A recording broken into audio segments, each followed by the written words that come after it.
You know, one of the things that's upsetting about covering most Trump interviews is, well, it's Trump, but also he likes to almost exclusively do interviews with people who are super kind to him. And that means that mostly softball interviews is what we're getting. And that means that we have to sit and observe as his lies and these dishonest talking points go unfact checked. And that's an aggravating experience. Well, that's sort of going to start changing. And we're seeing the first examples of this recently, because as we get closer to the general election, Trump just knows that he has to go on some less friendly outlets to reach out to voters that aren't necessarily exclusively watching Fox News. And so that means some local news stations, for example, and that's what he did in Michigan and Wisconsin over the last few days. And it's so fascinating to see when he, even if it's not that aggressively, if he's just a little bit called out on his nonsense, he just crumbles. His argument just falls apart instantly, and it shows you how weak some of these talking points are. But again, they work because he's rarely challenged on them. So I'll first show you a moment from this Wisconsin interview he did, and then we'll get to the one in Michigan. And I have more clips from the one in Michigan. There's one that went super viral for how stunned Trump got whenever he was fact-checked. But here's the first one, again, from a local news station in Milwaukee. Does a fantastic job. But you're in trial pretty much every day, so wouldn't it make sense to have that person out there right now for you? Well, I'm in a fake trial, and I'm in a trial that's a Democrat. You know, you take a look at where did it come from. It came from Biden. It's a Biden trial to try. If there's evidence of that, he was involved with this. There's evidence. So you just take a look. I mean, who's heading up the trial? Take a look at the person that's heading it up. No, there's a lot of evidence, and there's also common sense involved, but there's a lot of evidence, and it's disgraceful. Never happened in the history of our country before what they're doing. So I call it the Biden trial, and it's a fake. Do you notice how weak that accusation is? If all it takes is for the interviewer to say, well, I don't think there's evidence of that. And then Trump goes, yeah, there is. Just take a look. There is, I mean, common sense, but also evidence. And I would name it, but you don't need me to name it. You know what I'm talking about. So I'm not going to insult your intelligence by telling you what the evidence is of this conspiracy that I repeat every single day. And this is why it's so aggravating in other interviews, because you know that so many audience members are eating it up. And not that this would necessarily change their mind, because people are so bought into these ideas. But if they could just see what happens when Trump's slightly pushed, he doesn't actually have an explanation as to how it makes sense that Joe Biden is coordinating one of the greatest conspiracies in the history of the world to take down a political opponent, and coordinating the local cases and the federal cases, and doing it all without a scrap of evidence popping up to prove it.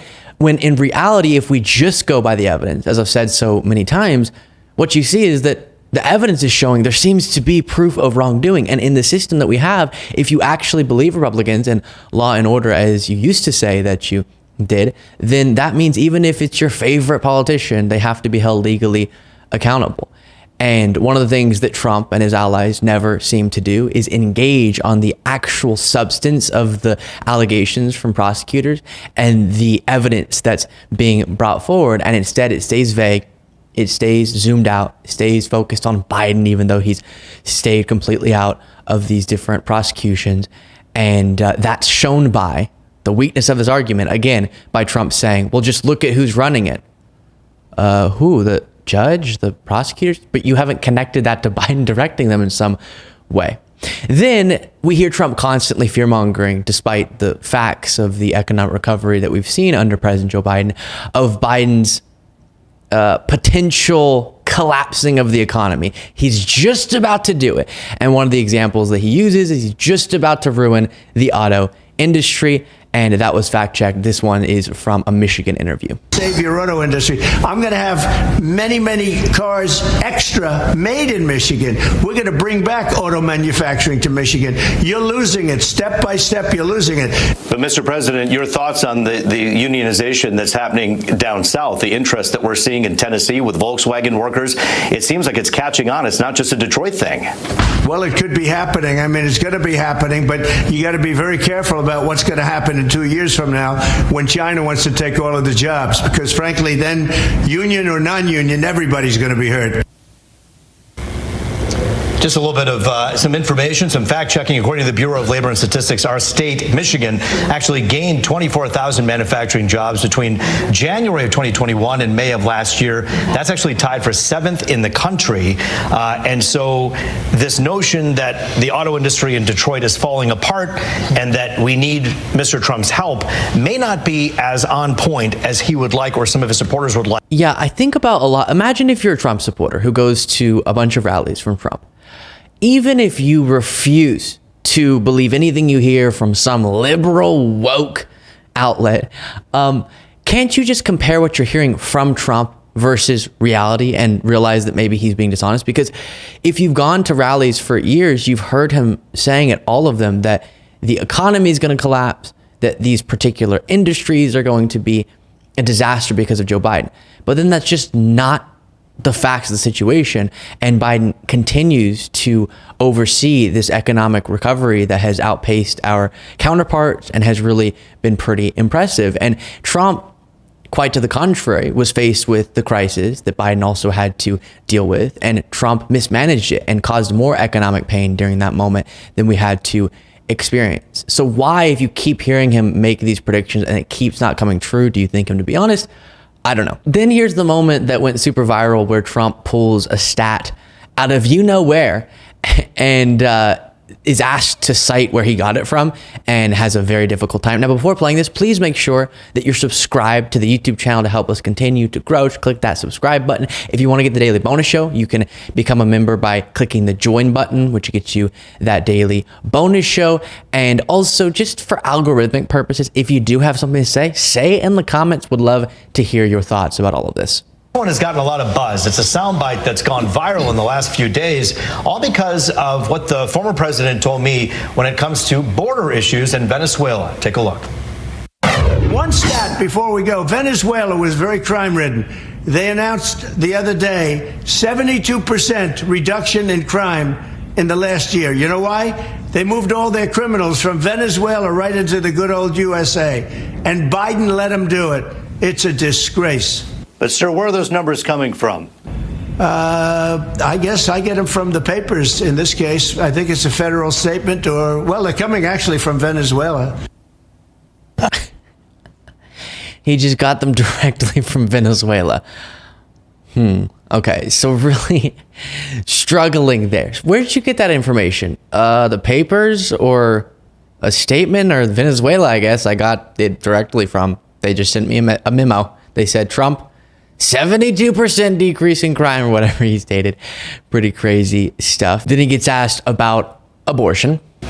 I think the abortion issue should be largely taken off the table because the individual states are doing what they're doing. And so far, the votes are tending to be somewhat on the liberal side, as you've noticed. But, sir, in 2016, you really kind of ran your campaign talking about abortion in one way, in a more restrictive manner. In 1999, when you were a businessman, you said that you were pro-choice and you think it's up to a woman. It changed in 2016, and then again, it seems like it's flipping a little bit again. Give people an idea as to what's going on. Are you following your convictions or following the polls? No, I'm following my convictions, and what we're doing is with states' rights, I also follow the law. And when you got it into the states, it's states' rights, it's the state will decide. Right, and so we don't have to dive into that whole stance again because we've done it so many times recently, but it is a funny answer of to the question, is this about your convictions or is this just you putting your finger to the wind? And his answer is no, this is about my convictions, but he doesn't really speak to why he's flip-flopped so much. He just defends his current stance. But how could this be your authentic expression of your view? And how can you promise that you'll stay consistent if we've seen just in recent years you go all over the place?